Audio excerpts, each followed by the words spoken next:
Hello, I'm going to be putting up a video here today regarding the Williams Treaties of 1923 that goes between the Aboriginal peoples of southern Ontario, including our friends at the Mississauga band on Scugog Island. And I just have a federal website here. I'll put a link up to it, but you can see it's a federal website, Indigenous and Northern Affairs Canada. And there's the big leaf, and as you can see here, it's the Williams Treaties. And I'm just going to go over a quick thing here that I was mentioning about the behavior of these people in Block 20, which the Indians on Scugog Island seem to not understand the treaty completely here. So I'm going to help them out here a bit, and I'm going to put a link where they can go to it and take a look at it. There was the original document on the internet a couple days ago. It's now gone, but whatever. I do have the federal site, and this is what I'm talking about, where these Indians on Scugog Island are involved in conspiracy and also breaking treaty. And I'll just read out what this is, and at the end of the video, if you want to go to this government site, you can see it for yourself. It's at the very bottom of the page here, pretty much. It's called and the undersigned. So this is basically the understanding of the agreement between the provincial government at the time and also federal government, because all Aboriginal people under the British North American Act, they all fall underneath that because it's a federal thing between Aboriginal people and the government. But this was also with conjunction with the Ontario government too. They were involved in this as well as the purchase. And these lands historically were purchased for loyalists that needed to settle after the revolution in the American colonies when Britain lost control of them. So that's why this area was purchased off the Indians to give American loyalists a place to live.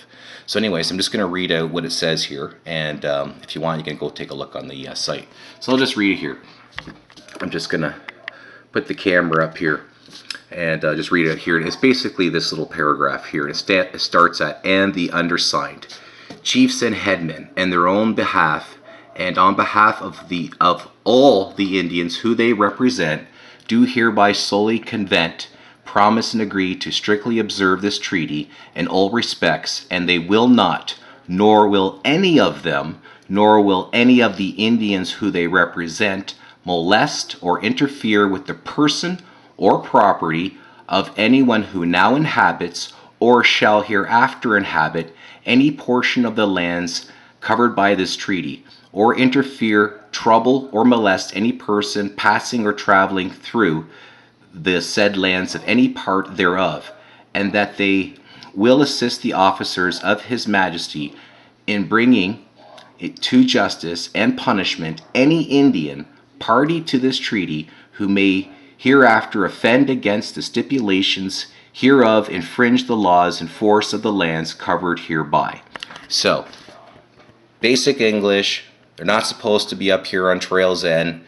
This is Block 20, this is the Court of the Lakes, and it clearly says that if any Indians, including the chief or any member of their band, is involved in any type of criminal acts, well, you're in violation of treaty, and you're also involved in criminal offenses of conspiracy, which I have here. So, just thought I'd put this up on the internet just to point everybody out that I'm doing my research, 6 years investigation.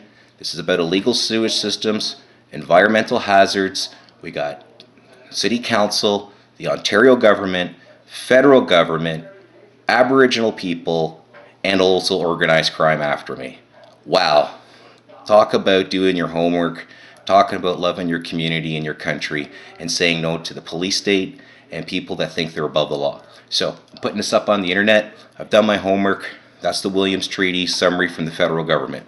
So, looks like I'm not crazy after all. Alright, stay tuned for my next video. I'm going back to work now, and hopefully we can bring these people to justice. I'm Steve Katsikaris, your Norland, Coboconk Community Watchdog. So long, everybody.